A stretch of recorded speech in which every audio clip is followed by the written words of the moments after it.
CBS News in Washington. This is the CBS News Night Watch. Still ahead on Night Watch, a realistic portrayal of the Vietnam War in a format not usually known for its realism. And here's CBS News correspondent Charlie Rose. If time heals all wounds, then perhaps America's scars from the Vietnam War are fading. Pop culture's recent portrayal of the war has tried to put a human face on the conflict. The movie Platoon re-examined Vietnam from the common soldier's viewpoint. And ready or not, there's a comic book about Vietnam. It's published by Marvel Comics, and it's one of their hottest sellers. There's no superhero, just the adventures of Private First Class Ed Marks. Doug Murray writes the Nam. He served 2 tours of duty in Vietnam, and he wants to educate the public about the real Vietnam and the experience of those people who went there and fought in that war. Is that a fair... Yeah, very fair. That's pretty much what we had in mind. Give a sense of what the experience was. Give a sense of what the average ground troop thought of the war and what the war was like to him. How did this get started? Because your, quote, straight job is a computer operator for a bank in New York, and you work 3 nights a week from 8 p.m. to 8 a.m., a 12-hour shift. Well, I started writing when I first got out of the Army in '72. I tried to write some stories for the other comic company, DC, and we did some Vietnam stories for them that they decided to publish as German war stories because the Vietnam War was just too hot a subject to handle. So about 2 years ago, Marvel Comics put out a black and white comic called Savage Tales, and we did some Vietnam stories for that that were very well received.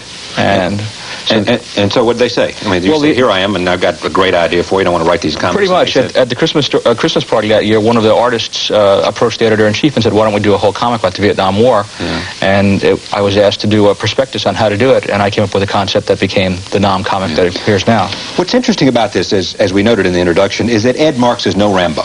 No, not at all. What is he?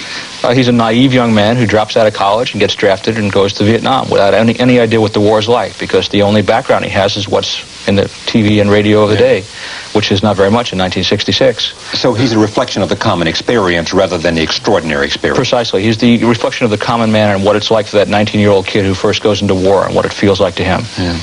Does Platoon make it easier for you? Are you and Platoon part of the same thing, you think? Well, certainly, in that we have a common background. Oliver Stone and I were both infantrymen in Vietnam, so naturally we look at the war in some similar ways.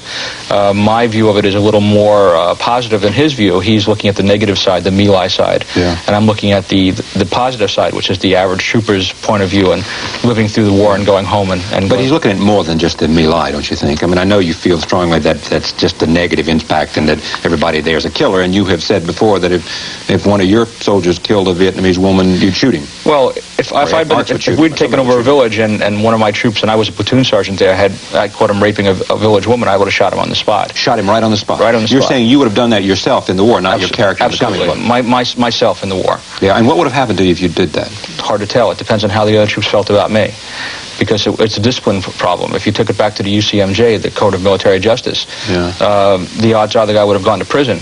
But then the odds are you might not be able to get any evidence or any witnesses. So you had to maintain discipline in some way, which was very difficult in the Vietnam War. And if the troops knew that you were serious about discipline to that extent, then things went a lot better. There's also the moment in Platoon, the movie, in which Elias is killed by his comrade in arms. I've forgotten the character's name. Who was it? Oh, the Charlie Sheen character. Not Charlie Sheen. No, the other one killed him. Not right. The other shot Elias. Didn't kill him, but shot him. Did that happen in your judgment? Fragging's happened, and friendly fire killing other troops happened as well. Friendly fire is different from fragging. Yes, completely different. Fragging is where one soldier kills another soldier deliberately. Right, and friendly fire was the same thing. You would get officers and NCOs who would be up in front of their troops and get hit by friendly fire in the middle of a firefight. Now, whether it was accidental or not, there was no way to tell. Fragging was a little more deliberate, and you were sure that was deliberate. Is there something about this war that you want to reflect? Sure. There's a lot of things I want to reflect. One of the problems with the Vietnam War is that no one's teaching it. The kids of today, the 13 and 14-year-olds, they don't learn it in high school. They don't learn it in books. They don't. It's beginning to change, though. We've had people on the broadcast who are just beginning to offer courses starting to change. And I think it's important that they get an idea of what that war was like, what it was like for a young man to go there and be involved in a war that was completely alien to him, especially in terms of the climate and the people. Everything is different. Because if we don't teach them what it was like then, and we don't remind ourselves what it was like then, we stand that risk of slipping into the same sort of trap. Have we gotten to the point, and hopefully we have, where they separate any discussion about strategic decision-making about whether we should or should not have gone there with an appreciation of the sacrifices of the people who went there? I think we're starting to go in that direction. I think that there's some appreciation towards the troops that wasn't there 10 years ago. The strategic situation is different, and in many minds they're kind of mixed up together.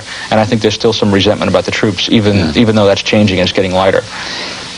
With that context, is it hard to do this? I mean, what talent does it take to do a comic book rather than a novel? Well, writing a comic book is very much like writing a screenplay for a film or a TV show. You think visually? Yes, because you have to write as a script, and you have to break it down into scenes, and each scene becomes a panel. And that's the only way you can tell the artist what you want to see. So you write it that way, as a visual type thing rather than as a mental thing. You can't do descriptions in words. You have to set it up so the artist can draw the pictures and do the descriptions that way.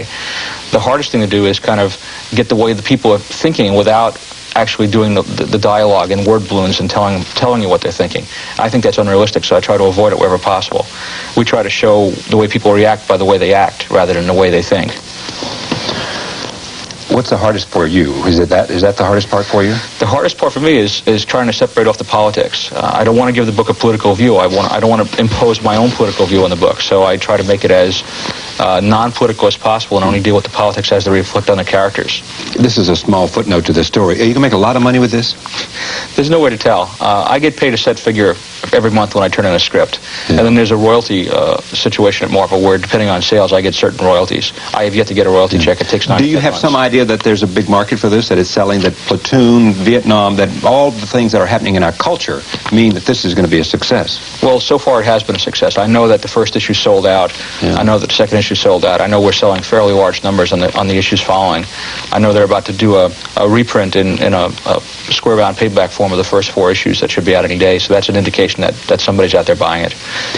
This is number what, 10? That's number 10. This is just out, huh? Just out. 75 cents for a comic book these days. Right. Well, actually, some of them are $1. Is that right? Mm-hmm. Well, much success to you. Okay. I'm pleased to have you on this broadcast, and I like to see people do well. Thank you. Okay, thank you. Night Watch continues. We hope you'll stay with us.